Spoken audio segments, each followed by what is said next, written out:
Welcome back to the Alec Lewis Show. I'm your host, Alec Lewis. This is episode 150, recording on Tuesday afternoon, March 10th, from the Alabama home studios, where we are here monitoring all of the free agent happenings related to the Vikings, and we're going to get into some of that over the course of this show. We'll talk a little bit about Jonathan Greenard's situation, a little update there.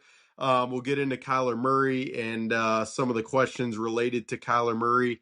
And then we'll get into a bunch of different things. Talk about James Pierre, the cornerback signing, and center, running back.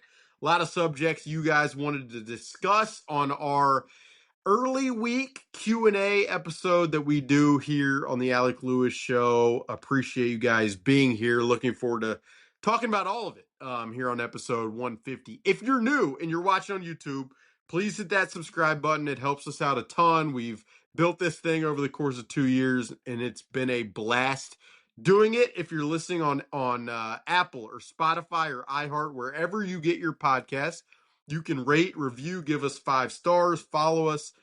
We appreciate that as well. The show is presented by First Resource Bank. If you don't know about it, they are a member FDIC bank in the Minneapolis area. I'm working on them to try to get a branch down here in Alabama, but I haven't been able to do that yet. Tim Siegley runs the thing. His son Aaron is a part of it. Charlie Anderson is also one of the higher ups over there, but they're all locked into Vikings free agency, just like you guys are, as is Christy, who works at the front desk of the Washington location. She's probably really curious, or I know she is, about what's going to happen here over the next few days. So appreciate First Resource and their support. Their information is in the description below. Let's get right to questions, not waste any more of your time. The first one comes from a guy on social media, Steve B. He asked for Jonathan Greenard trade updates. And so here we go. I talked a little bit about Jonathan Greenard last episode, late last week, after Adam Schefter had reported that the Vikings were open to trading Jonathan Greenard. And I'll reiterate a couple of the things that I said then right now. The first would be that the Vikings really like Jonathan Greenard. They really value Jonathan Greenard. He is a guy who, again, as I said last week, we talk about sack production all the time, and sacks are really important. You never want to minimize them because they are drive enders. But Brian Flores always talks about, if you record 10 sacks in a season, but you play 1,000 snaps, what did you do on the other 990 snaps? And Jonathan Greenard has been a guy who has been reliable when he's been healthy on those other 990 snaps, whether you're talking about run defense, setting the edge, or whether you're talking about beating really elite tackles throughout the NFL, whether it's been in the division with guys like Penei Sewell or just across the league with some of the best that play that position. So, again, reiterating, the Vikings love Jonathan Greenard, and they really value Jonathan Greenard. When he signed in 2024, he signed to a multi-year deal that was pretty sizable for a guy who had been injured like he'd been and who put together a really good year before that free agency cycle. Believe it was the 23-24 season leading into that 2024 free agency. Given where that deal is now, it places Jonathan Greenard as probably the 15th highest paid edge rusher.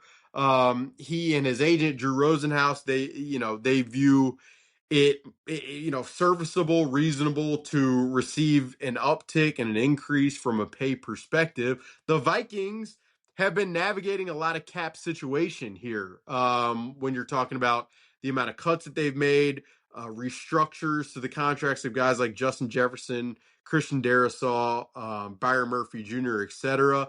And so to re-up Jonathan Greenard, a guy who's going to be, I believe, turning 29, and to re-up him at a more sizable cost affects all of the flexibility that they want to have in 2026 and beyond. And so the Vikings, as they usually are, have been amicable to, okay, Jonathan Greenard, if you are seeking this new contract and there's another team out there that's willing to give it to you, you can explore that to see if that's possible. And if that does become possible, and that opposing team is willing to pay a premium from a draft capital perspective, and the Vikings are willing to listen. As far as where things currently stand, there are definitely teams within the NFL interested in Jonathan Greenard. I mean, that is not me breaking any news there. If that's aggregated, then I would say, people are going to be like abundantly clear, Mr. Captain Obvious. Yes, of course, teams are interested in Jonathan Greenard. But the interesting component of it is, so the top free agent edge rushers are Trey Hendrickson, who's played obviously for the Cincinnati Bengals, and who is still a free agent and on the board, and then Jalen Phillips, who signed a massive, massive, massive deal, 4-year deal that was reported to be up to 120 million. I don't think the guaranteed money comes anywhere close to that, as is typically the case with some of these deals and how they're reported this time of year. But so you've got Jalen Phillips off the board. Teams seeking a premium edge rusher are absolutely going to be in that Trey Hendrickson market. And once Trey Hendrickson comes off the board, there's no question that the teams that have missed out on those two guys will be circling and will be aggressive on a guy like Jonathan Greenard. And the question really does become, how aggressive are those teams willing to be from a draft capital perspective of the Vikings, and then from a compensation perspective in terms of how they approach the future of Jonathan Greenard's contract. I do know, again, I said there are a lot of teams interested. I know in the NFC specifically, there are teams who are interested, and we'll see how that goes. Like, people have asked, what would the Vikings want? From my understanding, anything less than a day 2 pick and a pretty high day 2 pick is kind of a non-starter. I will say the addendum to that would be that there are a lot of ways to skin the cat, like day 2 pick, but if there's certain swaps that would play a role, day 2 pick, or if there's a player included in the trade, then that would obviously affect the compensation of the value. So that's what I'd say. I mean, Jonathan Greenard, in my opinion, like if it was a first round pick value, like that would make sense to me with how good that guy's been playing the run and pass rushing over the course of his 2 years here with the Vikings. And just to reiterate where I started at the top, like the Vikings do not want to move off of Jonathan Greenard, but they also only have so much cap allocation to be able to go to a certain place. And they're kind of in a mode right now from a team building perspective where they're being smart about everything. They're being prudent about where they're spending money, who they're spending money on, how far they're committing. It's been a very calculated, smart, prudent approach in terms of how they are thinking about decisions that are being made right now, which I think is probably the right one. I mean, I've seen a lot on social media and I've heard from a lot of even friends and stuff like that who root for this team. And it's like, why are they not within this free agency mix? And I think some of that is just like the classic, I guess the kids my age would call it FOMO, where you see all these other teams acquiring players and you want to be in that mix. But you talk to people around the league, free agency, specifically early on, the market is so, I think, because these players are available, the market and teams with needs overvalue these players to a pretty like eye-popping degree. And there are times where you as a team is willing to play in those markets. And then there are other times, and I think you see it with a lot of the best teams, specifically like think about Philadelphia, you think about Green Bay over the years and the way they operate, because they have done such a good job drafting and developing, they don't have to use their money on these crazy overpriced markets for players who typically, the talent doesn't reach that market. And I mean, a great example, and it's a hard example, is last year. I mean, the Vikings went to certain numbers with guys because those players filled holes in free agency. And in many of the cases, last year specifically, the price that the Vikings paid did not equal the value received on those players that the Vikings acquired this time of year. So again, there's a lot of ways to build teams, to skin a cat, etc.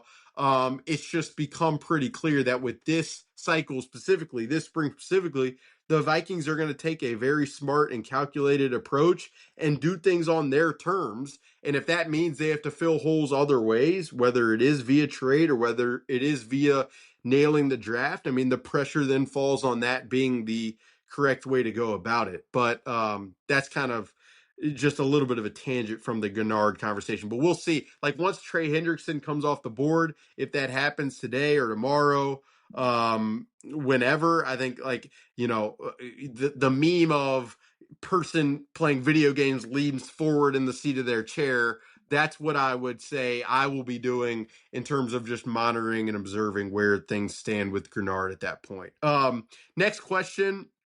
Someone asked, what plans, if any, does Kevin O'Connell have to adjust his offense after signing Kyler, considering his strengths don't seem to align with Kevin O'Connell's current philosophy? So the first thing I'd say is because the Arizona Cardinals haven't released Kyler Murray or publicly stated that he's free and willing to sign and to talk to and sign with other teams, Kyler Murray is obviously still an Arizona Cardinal. The market at quarterback is obviously thinning out. You've had Geno Smith was acquired by the New York Jets, which is going to be fascinating to see. Fascinating would be one word for it.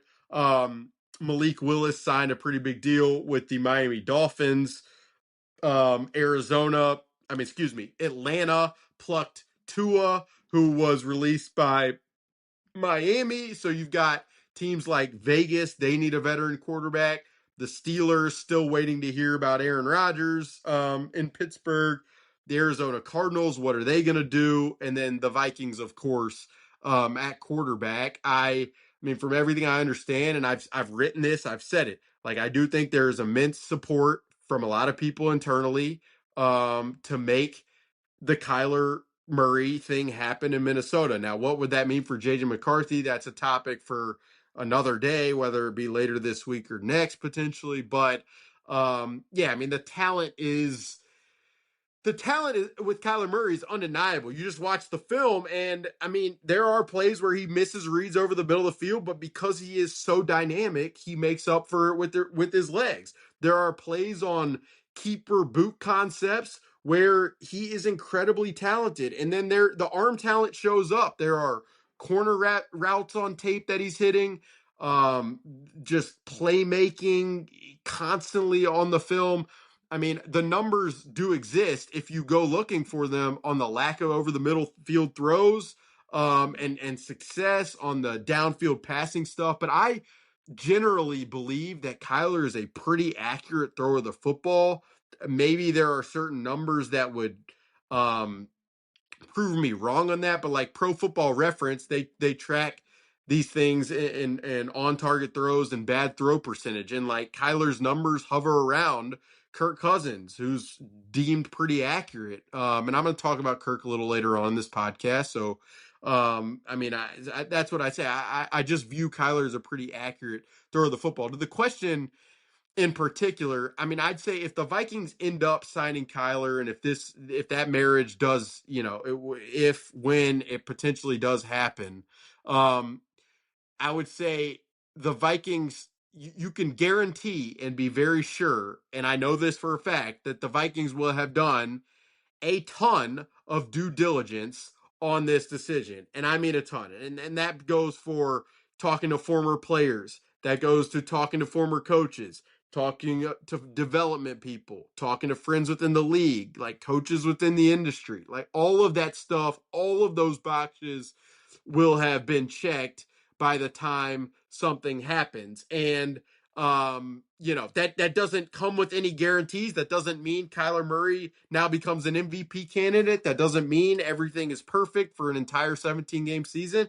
That doesn't mean he stays healthy. That doesn't mean he all of a sudden becomes dicing over the middle of the field. Like that doesn't come with any guarantees. What it does do is provide confidence that the Vikings would be making this move, believing that it gives them the best chance in 2026. So that's what I'd say. As far as Kevin O'Connell adjusting his offense, I mean, I would say there's probably going to be an uptick with some of the 3-level keeper boot stuff. I would definitely expect that. I definitely, um, whether it means less at the line of scrimmage, whether it means more matchup ball where you're just trying to get the ball to Justin Jefferson in any way possible, whatever type of adaptation Kevin O'Connell needs to make, you would strongly believe that a guy who has been heralded as much as Kevin O'Connell has been for his offensive, I would say, smarts and intelligence and philosophy, that he would be able to adapt. I kind of view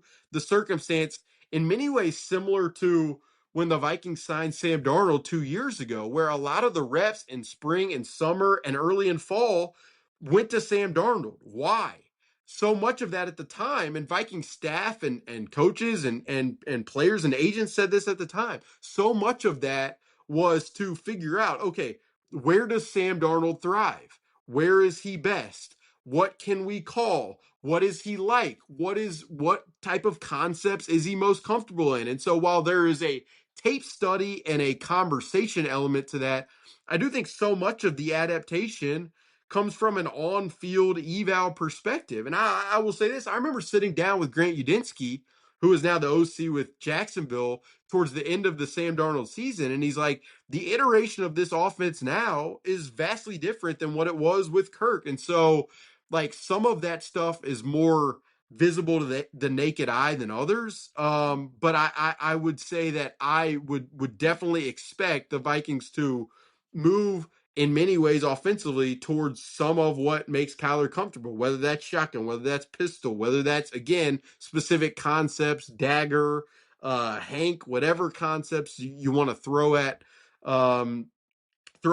That's what I'd say. And if there isn't an adaptation and it's a struggle, I mean, that would be worth discussing too. But yeah, that would be worth discussing in time. Next question comes from a guy on Twitter, Dragon72.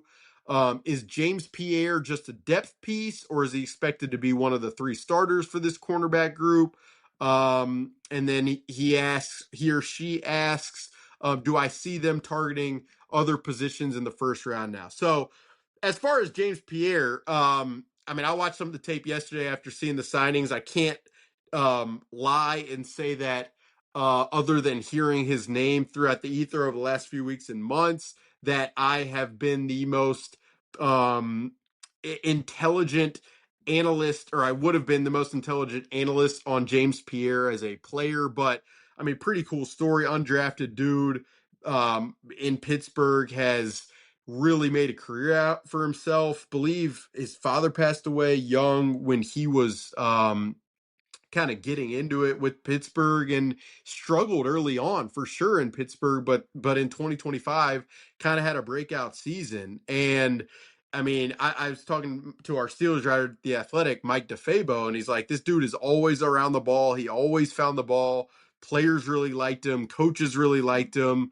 The personnel staff there really thought highly of him towards the end of last year. So definitely the type of signing you kind of expected the Vikings to be in when they weren't going to live at the top of the market with a lot of these guys. So we'll be fascinated to watch him alongside Isaiah Rodgers and Byron Murphy Jr. As far as if I see him being one of the 3 starters. So the first element to that I'd say is the Vikings defense under Brian Flores, like, they haven't often at least played with a ton of 3 cornerback looks. So it's been a lot of 2 cornerbacks. You're playing big nickel with 3 safeties. And that's just kind of the strategy that they've taken to be able to defend offenses in this era of the game. I would say that with James Pierre, I definitely wouldn't rule out, if they do play more regular nickel, that James Pierre could start at that position. I also think, like, he'll definitely push the group as a whole, whether, you're talking about could he play on the boundary, the short side of the field, across from Byron Murphy Jr.? Could he match up better against longer receivers than a guy like Isaiah Rodgers at times, given that he is a 6'2", like, longer levered guy? All of those possibilities become possible with a guy like this. And I felt like you're kind of playing with fire when you only really have 2 cornerbacks you can trust, and Byron Murphy Jr. and Isaiah Rodgers. So to add depth, it just makes a ton of sense to me. Again, it'll be interesting to see just where he is in terms of reps, in terms of rep counts and all that stuff. But with his inclusion and just knowing how the Vikings view the position and positionally as a whole, like I would be fairly surprised to see the Vikings use a first round pick on a corner. Now, there are some very interesting guys and guys who would fit Brian Flores' system when you're talking Mansour Delane and Jeremiah McCoy and Avion Terrell.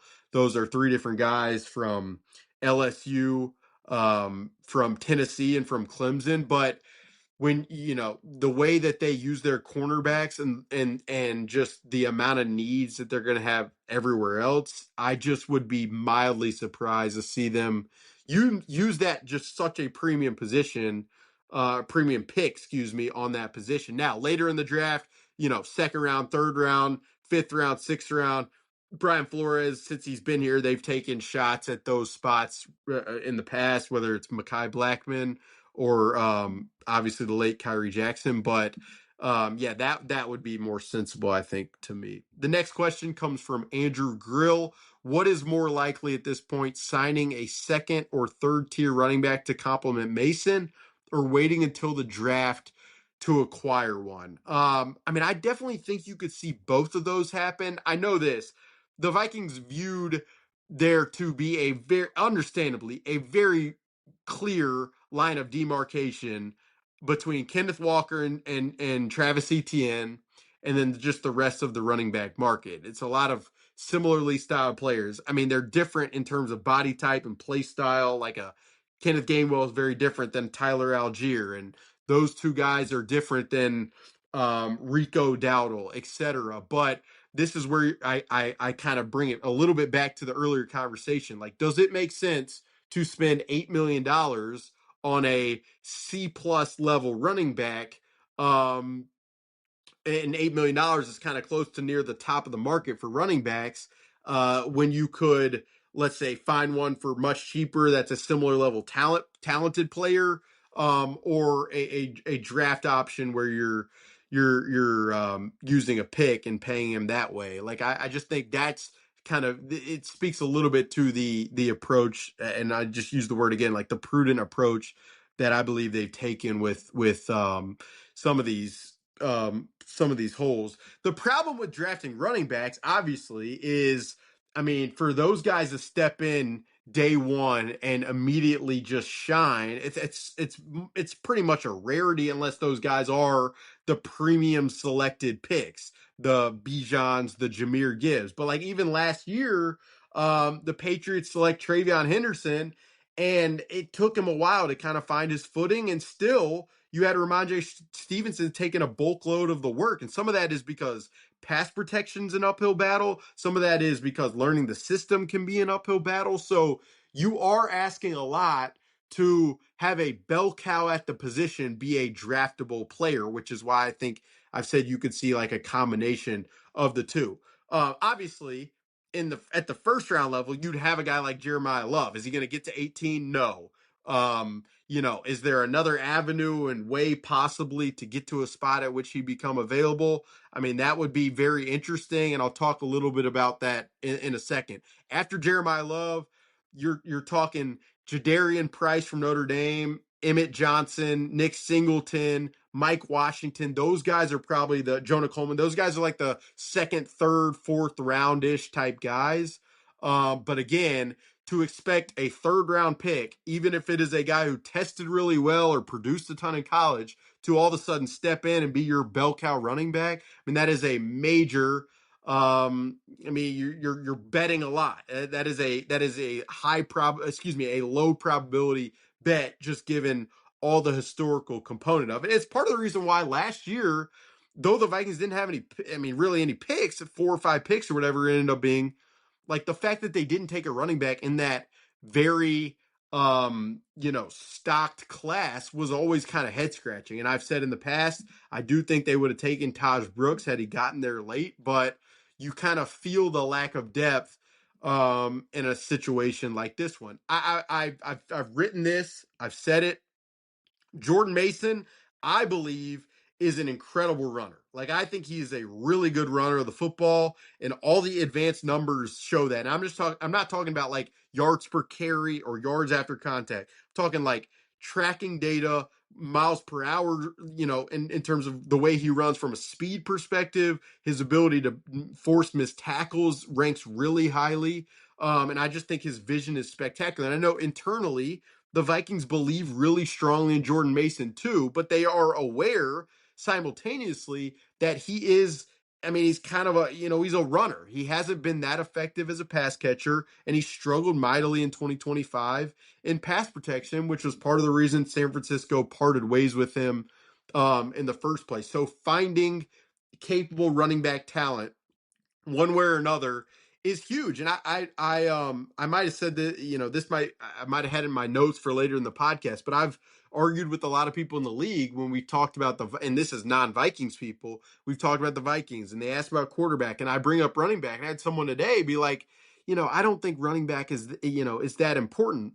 And I in some ways I get the purpose. If you're talking about Rico Dowdle versus Rashad White, I mean, you're splitting hairs in many ways. But I just think for this Vikings team, regardless of who's playing quarterback, with the way defenses are defending now, the ability to run the football when defenses know they're going to run the football is just going to be massive moving forward. And the fact that they haven't been able to do that in recent years has been massive. So, and I'm talking against good fronts and fronts that move and fronts that have talent and big gap plugging defenders. Like, being able to run the football against those fronts is what the best teams can do to force defenses to bring a safety down, so that then you can then dominate them through the air when you have a guy like Justin Jefferson and a guy like Jordan Addison. So there's my little tangent, but I wanted to get that in. Next question comes from a guy, Nick Howard. Did the Vikings really offer the same amount of money to Travis Etienne that the Saints did? I'll say I don't know the official offer, but I do know the Vikings really like Travis Etienne. Not groundbreaking. He was a really effective back in 2025, playing in a similar system in Jacksonville. He can pass protect, he can catch, great in the screen game, and then he has a lot of he's got burst as a runner. So I know they really liked him, but he ended up getting paid a ton of money, and it was pretty lofty. And again, just the Vikings weren't going to live at the very top of the market with a lot of these guys. All right, we're going to do another quick word from a sponsor. We're going to sneak this in, probably surprise you a little bit, but we'll get back to it. I got another text on James Pierre that I'll offer up when we come back. But show is also sponsored by Unreal. They partnered with us all football season to support the Vikings, special edition hoodie drops. Really appreciate those guys and girls for their support. It was an awesome partnership. And I wear their stuff every day. I mean, this is a t-shirt long sleeve that I'm wearing down in Alabama. And yeah, I mean, it's a locally owned and operating clothing brand. Tons of people have asked me about it. They did recently some special edition drops in arena for the Minnesota Wild, but just really, really cool clothing and attire. So really appreciate their support. Highly recommend you guys checking them out. The information to Unreal is in the description below. Just got another message. I asked one of the more highly respected film watchers in the media about James Pierre. I've texted people in the league, but still waiting to hear back. But this person said last year was a fun surprise. He really balled out. If you watch last season, you'll be confused why he wasn't paid more. Last year was like the light came on, really odd, all kinds of high end plays, and he always tackled and defended the run. So you could understand why the Vikings would have prioritized that one for sure. Next question, and we've got a few more here. I think 4 or 5 more, and then we'll hop out of here. But it comes from Ignacio Marino. What have you heard regarding Ty Felton's development?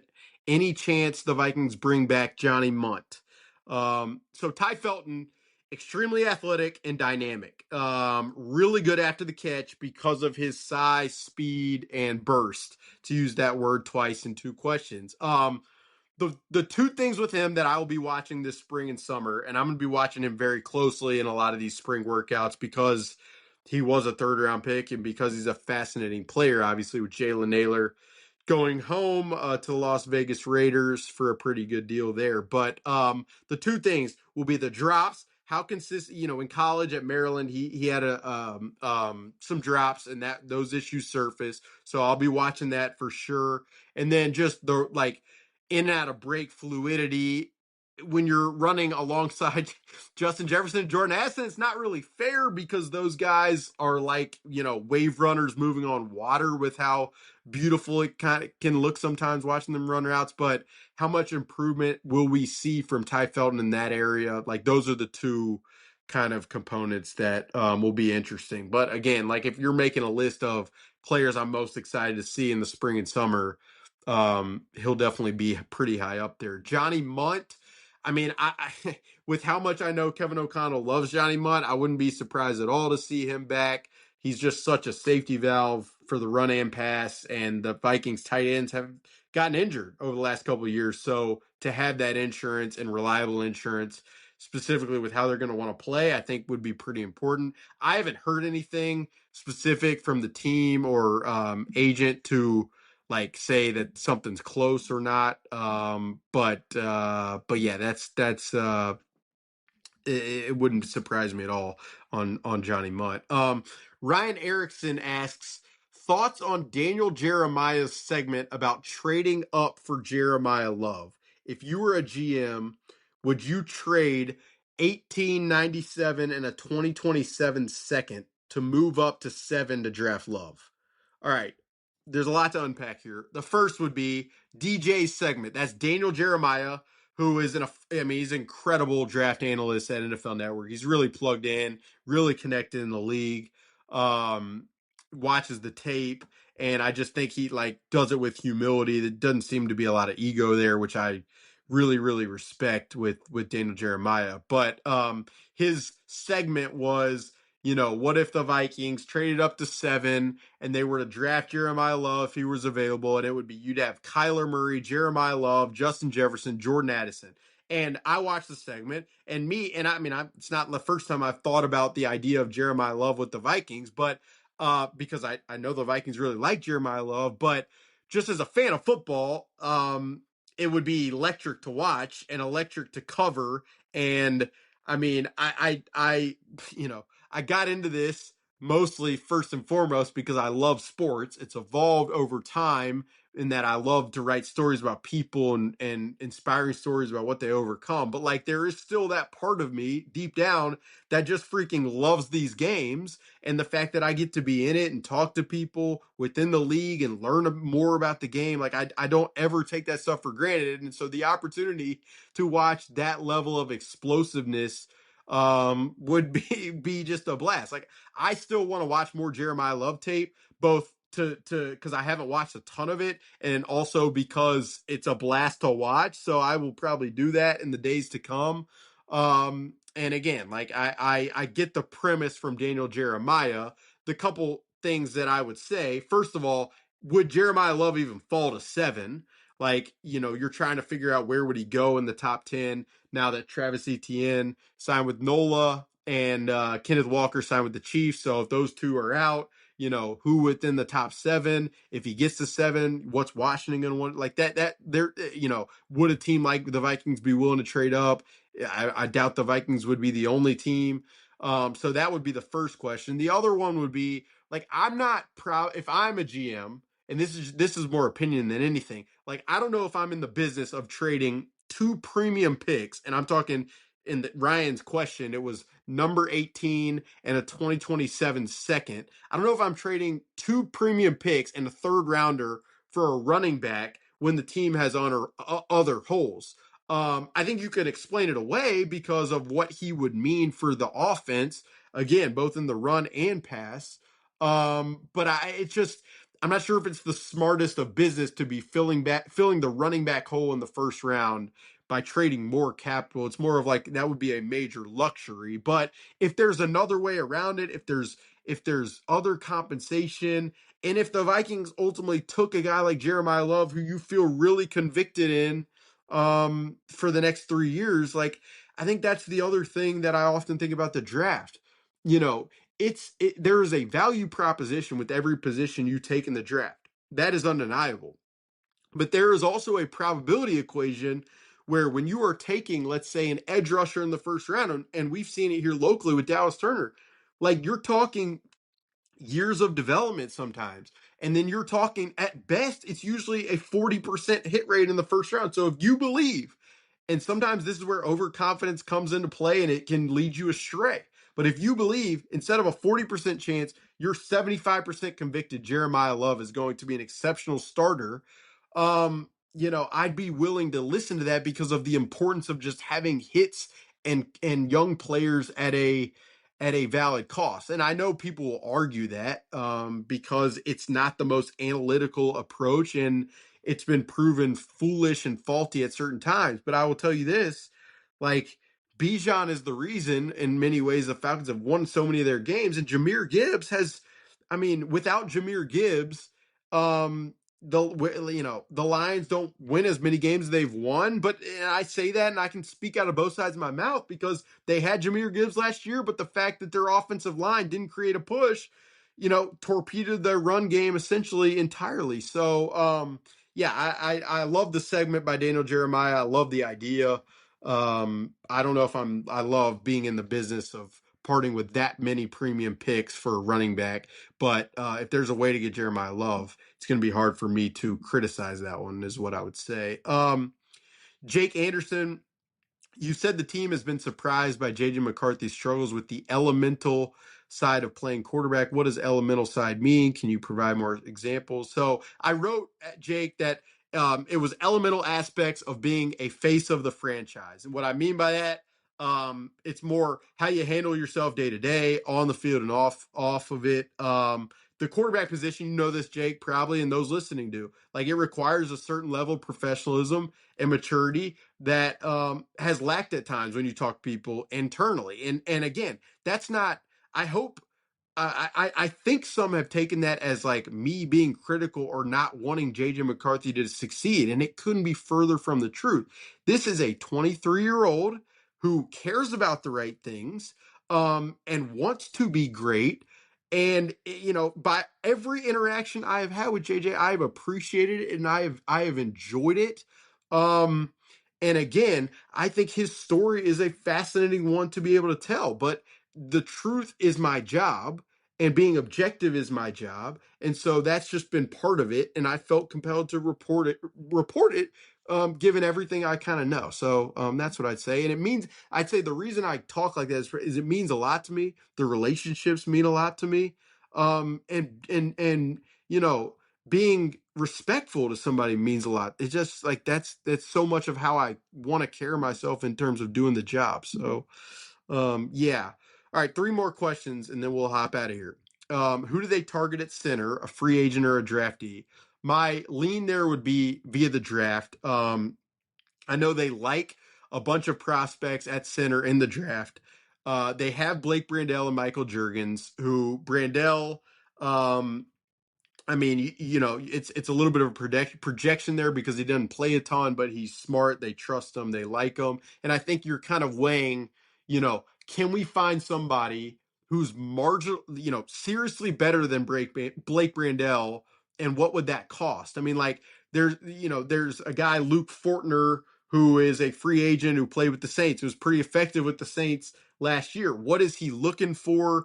I don't think the Saints, if he were to go back there, he'd be the starter there. So would he be willing to sign for I don't know, $4 million a year to potentially be a starter / durable depth piece? And would the Vikings want to do that? I mean, like that's kind of, I think, what you're talking about with free agency. But with the amount of draft prospects at center they like in the draft, draft prospects they like in the draft, that's nice. That would be my expectation. Chad Stenzel, is there still a chance for Kirk Cousins reunion, or have the Vikings ruled him out? The Kirk one has been interesting for me in just talking to people.